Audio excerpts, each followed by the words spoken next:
ও arcade মাস্টারের পক্ষ থেকে সকলকে স্বাগত। তো আজকে আমরা আধুনিক ভারতের ইতিহাসে নালন্দা বিশ্ববিদ্যালয় নিয়ে আলোচনা করব। তো সম্পূর্ণ আলোচনা এবং ভিডিওটি স্কিপ করবে না, এমসিকিউ প্রশ্ন আছে। তো আজকে আমাদের ক্লাস দ্বিতীয় নম্বর। তো যারা ডাব্লিউবিপি পরীক্ষা দিচ্ছ তো তাদের খুব হেল্পফুল হবে।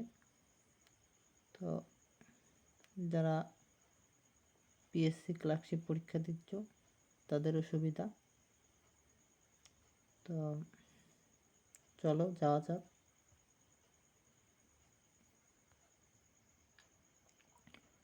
তো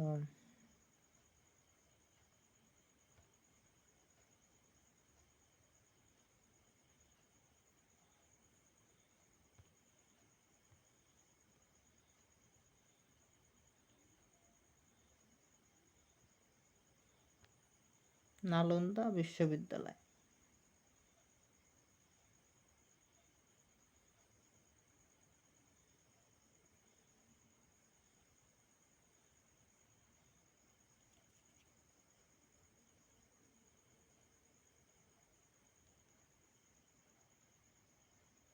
বিশ্ববিদ্যালয়। তো দ্বিতীয় চন্দ্রগুপ্তের পুত্র প্রথম কুমারগুপ্ত থেকে প্রথম কুমারগুপ্ত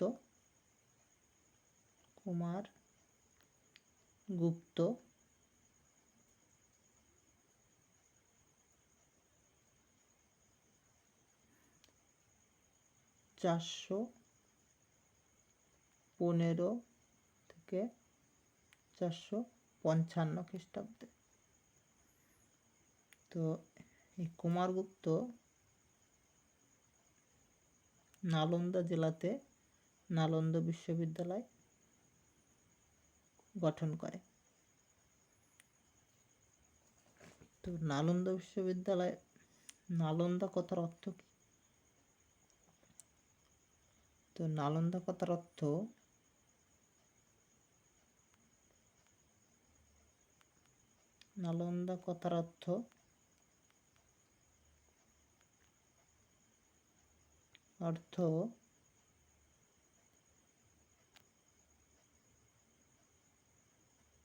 জ্ঞান বা জানার আগ্রহ।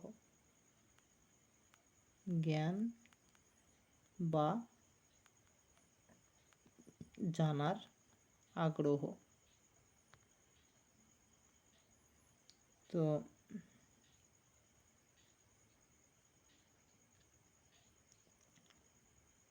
সেই হিসাবে নালন্দা বিশ্ববিদ্যালয় ছিল জ্ঞান আহরণের এক শ্রেষ্ঠ স্থান। নালন্দা বিশ্ববিদ্যালয় কি ছিল? জ্ঞান আহরণের এক শ্রেষ্ঠ স্থান। সরকারি দানে এই অবৈতনিক আবাসিক বিশ্ববিদ্যালয়টি চলত।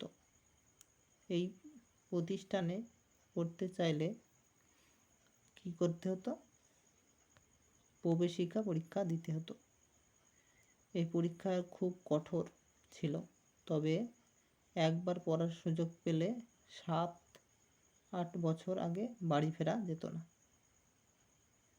সব পাঠ শেষ হলে ডিগ্রি বা ডিপ্লোমা সার্টিফিকেট দেওয়া হতো। তো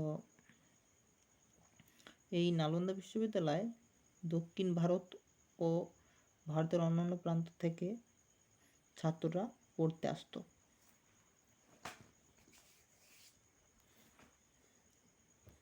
তো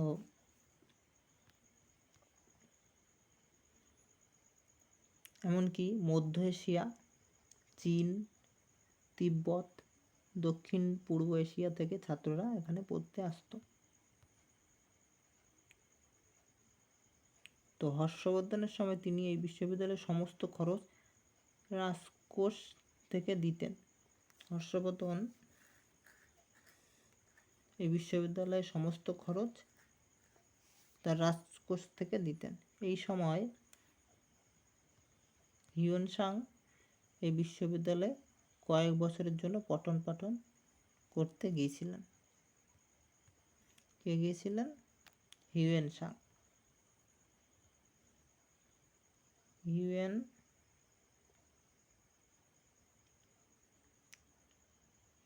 সাং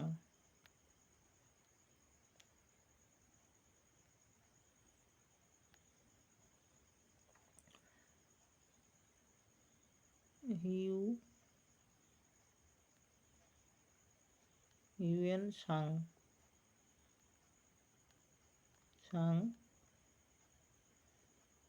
এই বিশ্ববিদ্যালয়ে পড়েছিলেন। কোন বিশ্ববিদ্যালয়? নালন্দা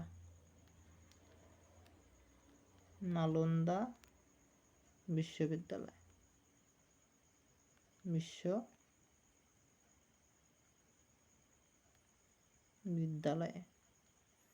তো নালন্দা বিশ্ববিদ্যালয়ে পড়েছিলেন হিউয়েন সাং। তো এখানে কতজন ছাত্র ছিল? 10,000। নালন্দা বিশ্ববিদ্যালয়ের ছাত্র ছিল 10,000। তাদের শিক্ষাদানের জন্য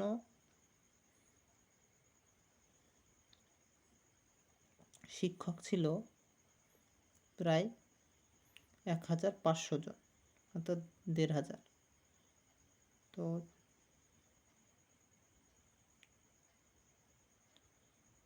শিক্ষক ছিল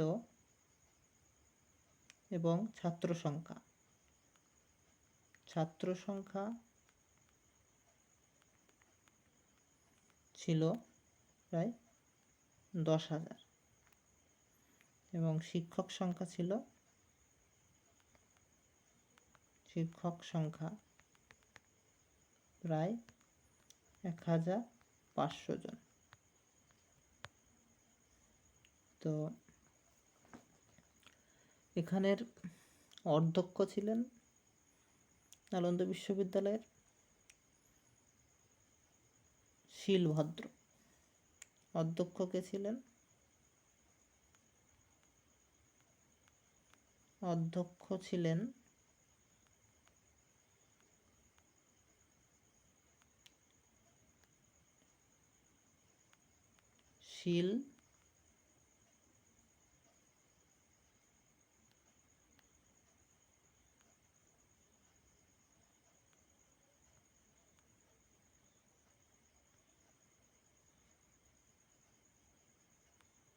শীলভদ্র। তো প্রজ্ঞামিত্র ছিলেন একজন বিশিষ্ট শিক্ষক। এই বিশ্ববিদ্যালয়ে 15টি বিষয় পড়ানো হতো। কি কি বিষয় পড়ানো হতো? 15টি বিষয় পড়ানো হতো। এবং কি কি বিষয় পড়ানো হতো? বৌদ্ধ দর্শন, বেদ, ব্যাকরণ, নীতিশাস্ত্র, জ্যোতিষশাস্ত্র, গণিতশাস্ত্র, রসায়ন, পদার্থবিদ্যা, ভূগোল, ইতিহাস, আয়ুর্বেদ শাস্ত্র, পালি ও সংস্কৃত ইত্যাদি। তো কয়টি বিষয় পড়ানো হতো? বিষয় 15টি বিষয় পড়ানো হতো।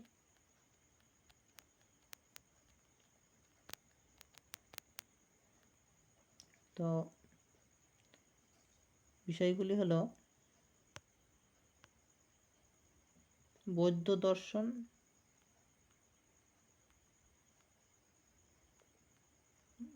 দর্শন, বেদ, ব্যাকরণ,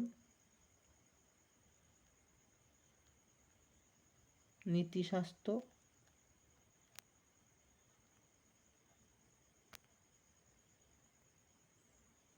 জ্যোতিষশাস্ত্র,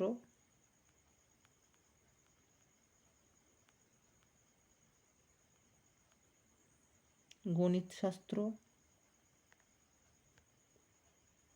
রসায়ন, পদার্থবিদ্যা,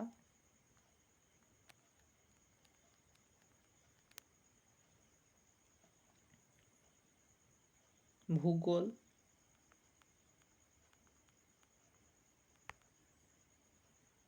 ইতিহাস,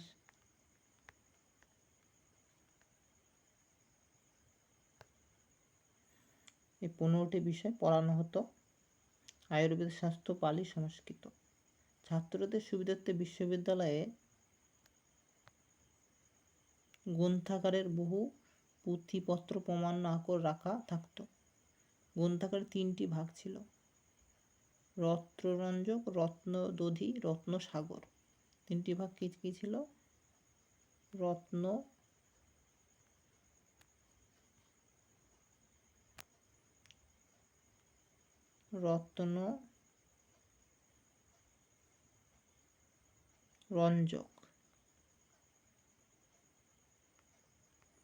রত্নদধি,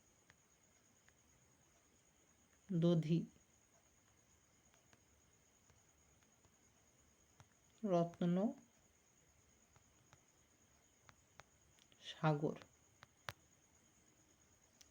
তো ছাত্র শিক্ষকের মধ্যে খুব সুসম্পর্ক ছিল। অনেক সময় পঠন পাঠনকে কেন্দ্র করে অনেক রাত পর্যন্ত কিন্তু এই শিক্ষকরা আলোচনা করত ছাত্রদের নিয়ে। পঠন পাঠন নির্দিষ্ট সময় ছাড়া প্রয়োজনে যে কোনো সময় বিষয় ভিত্তিক পর্যালোচনা চলত।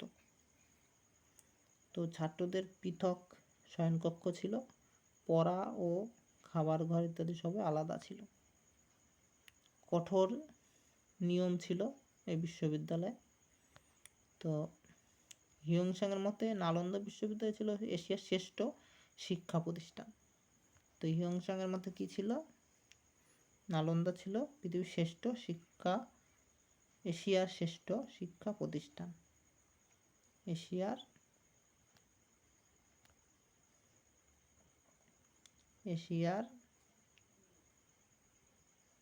শ্রেষ্ঠ শিক্ষা প্রতিষ্ঠান। তো এমসিকিউ প্রশ্ন দেখব আমরা। তো 1 নম্বর,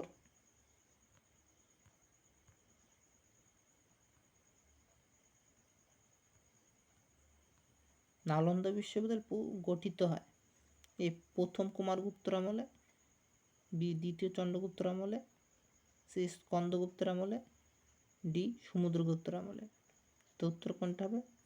তোমরা করো। তো উত্তর হবে এ প্রথম কুমারগুপ্ত।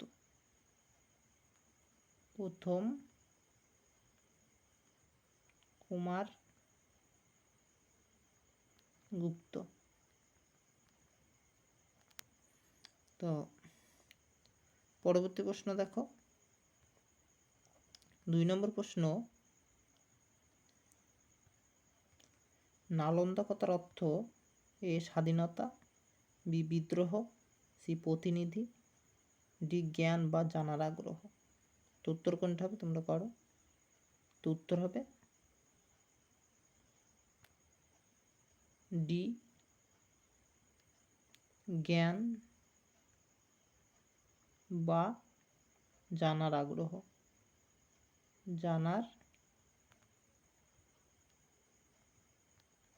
আগ্রহ। তো পরবর্তী প্রশ্ন দেখো,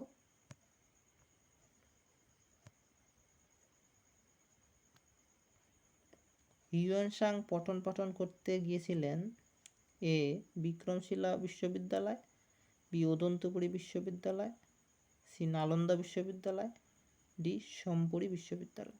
তো উত্তর কোনটা হবে? তোমরা করো। তো উত্তর হবে সি নালন্দা বিশ্ববিদ্যালয়। তো এই প্রশ্নটা খুবই ইম্পর্টেন্ট প্রশ্ন, প্রতিটি পরীক্ষাতে আসে। তো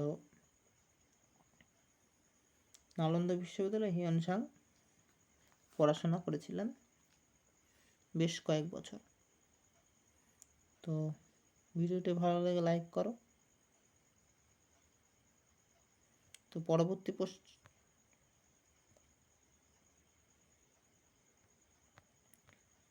4 নম্বর প্রশ্ন, নালন্দা বিশ্ববিদ্যালয়ে কতজন ছাত্র ছিল? এ 5000, বি 2000, সি 7000, ডি 10,000। তো উত্তর কোনটা হবে তোমরা করো। তো উত্তর হবে 10,000। ডি হবে উত্তর, 10,000 ছাত্র ছিল।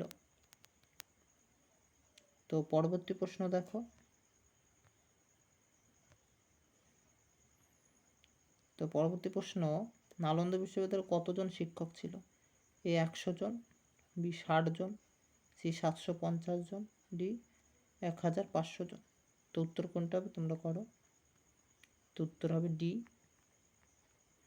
1500 জন। তো পরবর্তী প্রশ্ন দেখো। 6 নম্বর, নালন্দা বিশ্ববিদ্যালয়ের অধ্যক্ষ কে ছিলেন?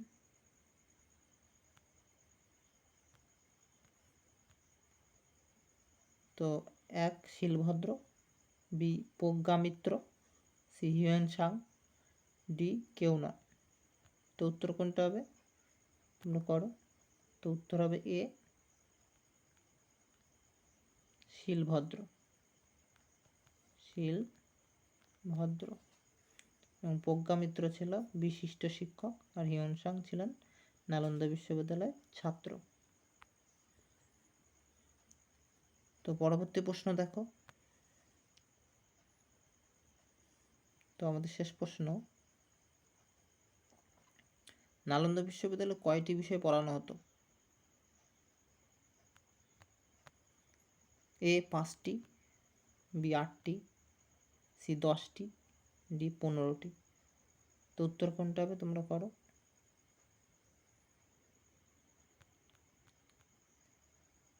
তো উত্তর হবে ডি 15টি। তো ভিডিওটি ভালো লাগলে সাবস্ক্রাইব করে রাখো ও অল নোটিফিকেশান অন করে রাখো, যাতে পরবর্তী নোটিফিকেশান পেয়ে যাও। তো যারা মিনি টেস্ট দিতে চাও তো আমাদের টেলিগ্রাম চ্যানেলে যুক্ত হয়ে যাও। তো আজকে এ পর্যন্তই, ধন্যবাদ।